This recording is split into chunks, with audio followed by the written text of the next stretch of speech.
اے بابری مسجد ہمیں معاف کر دینا، اس لیے کہ ہم اپنی فجر کی نماز کی حفاظت نہیں کر سکے، ہم تجھ سے کہاں تیری حفاظت کہاں کریں گے۔ اے بابری مسجد ہمیں معاف کر دینا، ہمارے محلے کی مسجدوں سے نکلنے والی اذانوں کا احترام نہیں کر سکے، گانا بجتا رہا،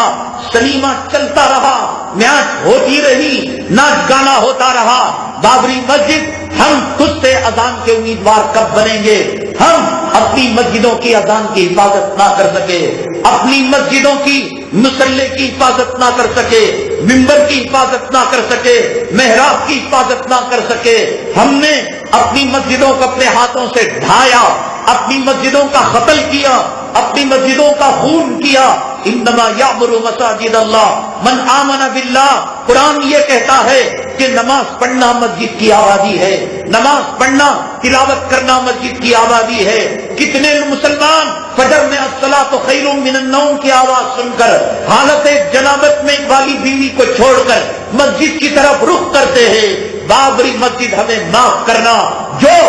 مسلمان اپنے محلے کی فجر کی 2 رکعت سے صبح کو مسجد کو آباد نہ کر سکا، وہ ایودھیا کی طرف آئے گا، وہ فیض آباد کی طرف آئے گا، وہ ایودھیا کی طرف آئے گا، وہ ممبر و محراب سے نجاست کی چیزوں کو ہٹائے گا، وہ وہاں کے ممبروں سے، وہاں کے میناروں سے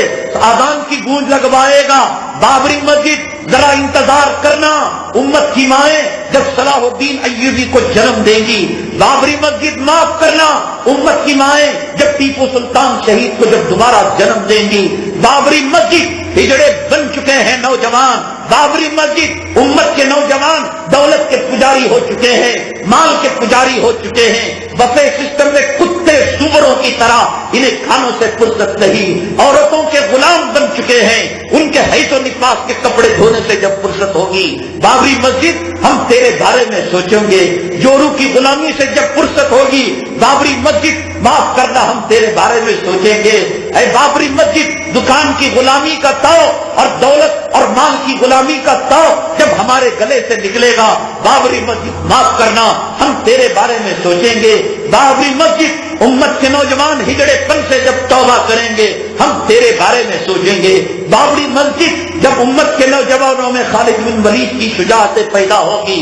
ہم تیرے بارے میں سوچیں گے۔ تب تک ہمیں معاف کرنا۔ بابری مسجد ہمیں محمد بن قاسم اور محمود غزنوی کے استاد اوساط والے نوجوان جب تک ہماری مائیں اپنے کوکھ سے جنم نہیں دے گی، تب تک ہمیں معاف کرنا۔ تو خدا کی عدالت میں کھڑی ہوئی ہے، ہمیں معلوم ہے کہ تو اپنے خون کے آنسو رو رہی ہے، تو ماتم کر رہی ہے۔ ہمارے گھر میں کتا پیشاب کر دے، ہمارے گھر میں سور پاخانہ کر دے، ہمارے گھر میں جانور گندگی کر دے، ہم اپنے گھر کو پاک کرنے کی کوشش کرتے ہیں۔ بابری مسجد پاک کرنا کہ شرک کی نجاست سے تو آلود ہو چکی ہے، کفر کی گندگی سے تو آلود ہو چکی ہے۔ تو خدا سے دعا کرنا ہمارے ہاتھوں میں وہ طاقت دے، ہمارے ہاتھوں میں وہ قوت دے جو خالد بن ولید کی طاقت، جو عمر بن الخطاب کی طاقت، جو حضرت ٹیپو سلطان کی طاقت، حضرت محمود غزنوی کی طاقت، حضرت محمد بن قاسم کی شجاعت کے جذبے ہمارے نوجوانوں کے اندر آ جائے۔ ہمیں کب فرصت ہے دنیا سے، ہمیں کب فرصت ہے زمین کی دلالی سے، ہمیں کب فرصت ہے جورو کے غلاموں سے، ہمیں کب فرصت ہے بابری مسجد تو اللہ کی عدالت میں کھڑے ہو کر، کٹہرے میں کھڑے ہو کر ہم جانتے ہیں ہمارا ایمان ہے، تو رو رہی ہے، تو گڑ گڑا رہی ہے، تو امت کو فریاد کر رہی ہے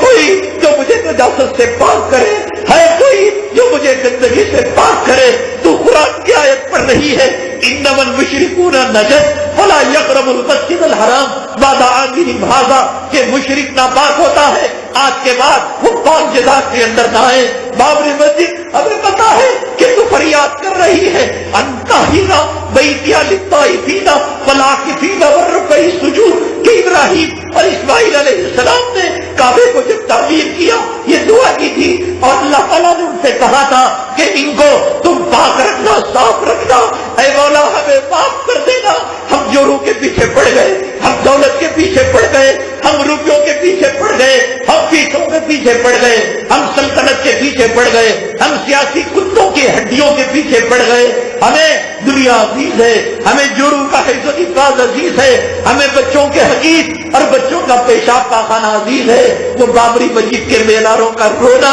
ان کے خون کا آنسو بہانا، اس کا فریاد کرنا آج ہمیں سنائی نہیں دے رہا ہے، بلکہ یہ باتیں کچھ